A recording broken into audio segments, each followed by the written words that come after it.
Hi, everyone. I'm Seth Cohen, Chief Impact Officer for Forbes, and I'm here today with Lauren McCann, the founder and CEO of Procure Impact. Procure Impact is a first of its kind B2B marketplace that's over thousands of products manufactured, created, designed by individuals who face barriers and limitations in the economy in which they serve. So, Lauren, welcome. Thank you for joining us. Thank you, Seth. Happy to be here. So tell me more about Procure Impact. I just captured what I understand it to be, but explain to Yeah. me in your terms what Procure Impact does. Yeah, we're a B2B marketplace and we work with all types of corporations, retailers, wholesalers, people looking for corporate gifts or products for their office space. But what makes us unique is that all of the products on our platform are made by individuals with barriers to work. So that means the products are made by resettled refugees, by veterans, by individuals who've experienced poverty, incarceration, homelessness, individuals with disabilities, people who have extraordinary talents. And we're trying to help them get access to opportunities so that they can grow and scale their talents and grow in their income. So I know this is a new model that you've been engaged in, but it sounds like it's a new model generally. Why is that? If this is such a good idea, why hasn't this been developed before? Yeah, there actually are efforts related to what's called social procurement. So when you think about responsible sourcing or supplier diversity, I would say Europe is much far along than the US. They're much further along than we are. And so we're trying to make it easy for companies to get access to these suppliers. And so we built this product and this marketplace to really act as a one-stop shop because it's really hard for companies to go out in the field and find these vendors on their own. And so a lot of companies have stated goals and objectives around supplier diversity, but they really don't have the experience cultivating relationships with local suppliers or suppliers that employ underrepresented groups. I had decade plus experience working with social enterprises, and I realized they'd never been networked into a one-stop shop shopping experience. And that was the gap that we're filling. Yeah, so tell me a little bit about your journey to this, because I know you've had a career that has always been focused on impact and creating change. But how did this, do you have particular experience in this, or was this just something you felt and saw from some other experiences you had in the impact space? Yeah, I spent years in philanthropy and we invested in a lot of social enterprises and workforce development programs. And many of those enterprises manufactured products. And I realized these were high quality products.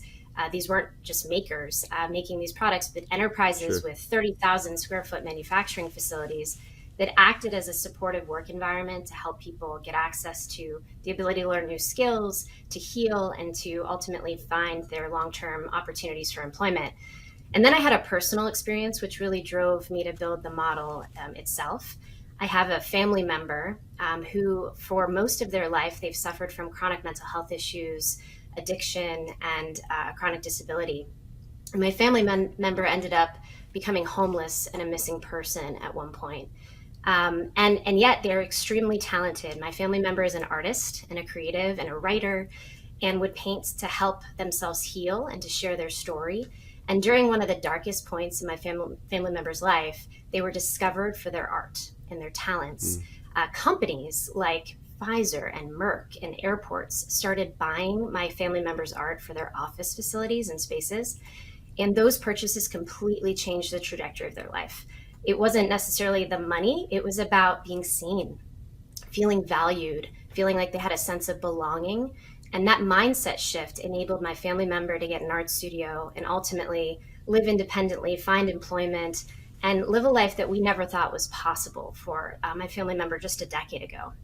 And so I built Procure Impact because I realized the transformative power of one purchase.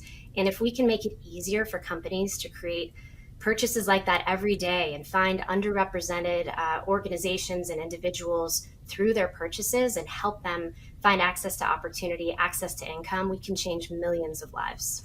So I really love that phrase, the transformative power of purchase. Um, Obviously, today there's a lot of brands, a lot of businesses that are talking about impact. We know that the consumers are very interested in this. I think one of the more interesting parts of Procure Impact is you really do have a methodology and approach to measuring the impact of these purchases. Explain that to me.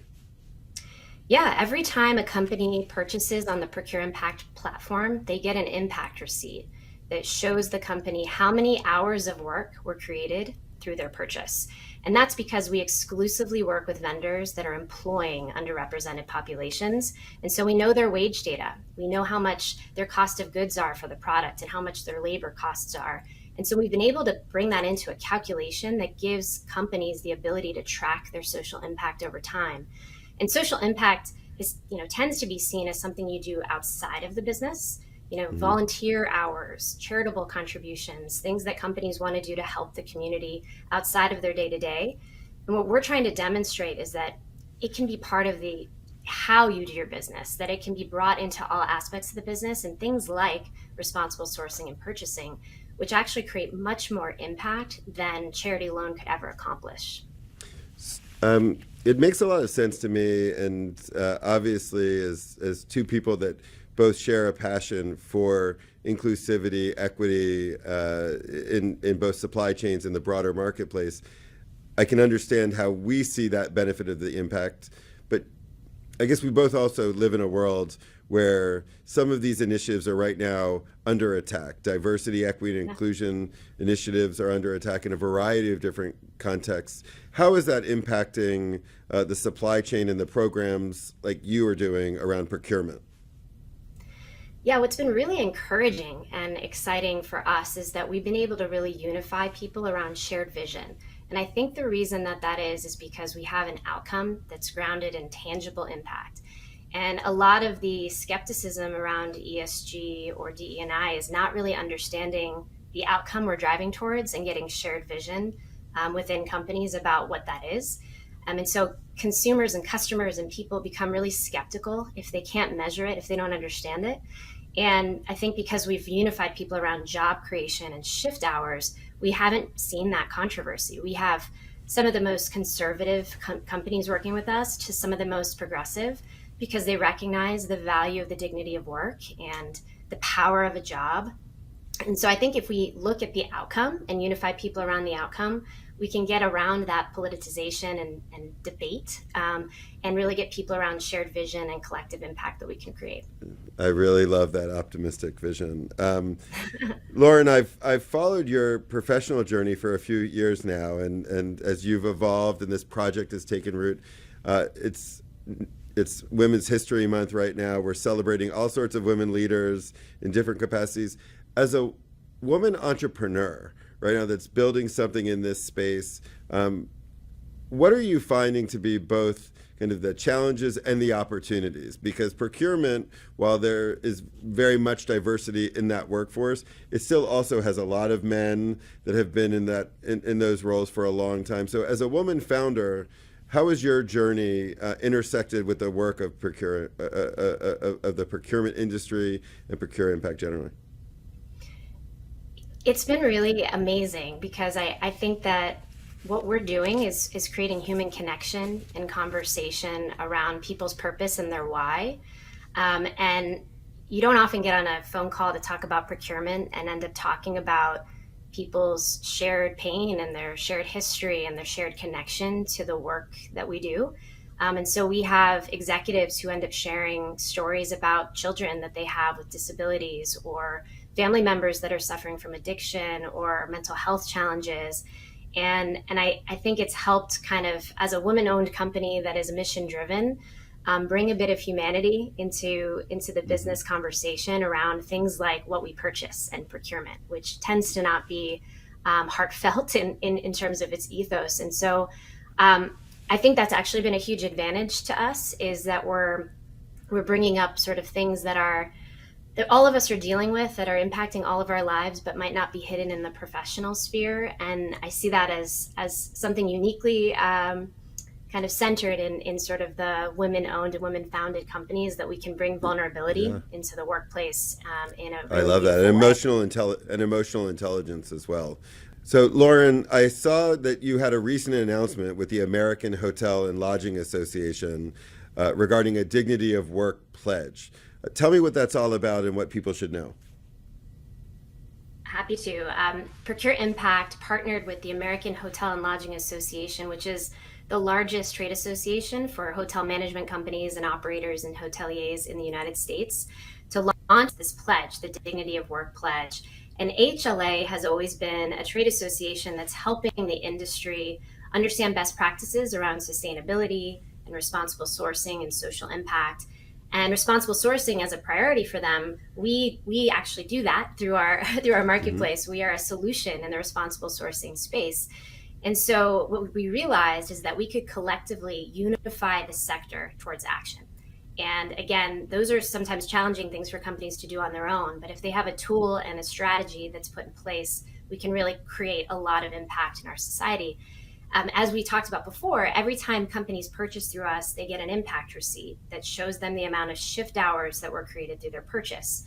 And so we joined with AHLA to create a goal. Could we get the hospitality sector to collectively create 100,000 hours of work for overlooked and underestimated populations by pledging an impact goal and by shifting a percentage of their purchase towards social enterprises on our platform? To give you a sense, the hospitality sector, they spend a lot of money on procurement. In 2022, it was $120 billion that they purchased out of US businesses. And so if you imagine we shift a percentage to enterprises that are helping people that have a barrier to work, that creates a tidal wave of change in our communities. And so we announced with AHLA just a couple weeks ago, 8 companies joined us as founding partners. Companies like Davidson, Sage, Atrium Hospitality, Pacific Hospitality, and those 8 founding partners, they collectively manage 110,000 hotel rooms daily in the United States. So when you think about what's possible, imagine your minibar snacks, the products in your retail store, the furniture in your room, the art on the walls can all align to these underrepresented communities. The collective impact is monumental. And we've been so thrilled to see the leadership in the hospitality sector and the interest in joining this initiative from others post-launch.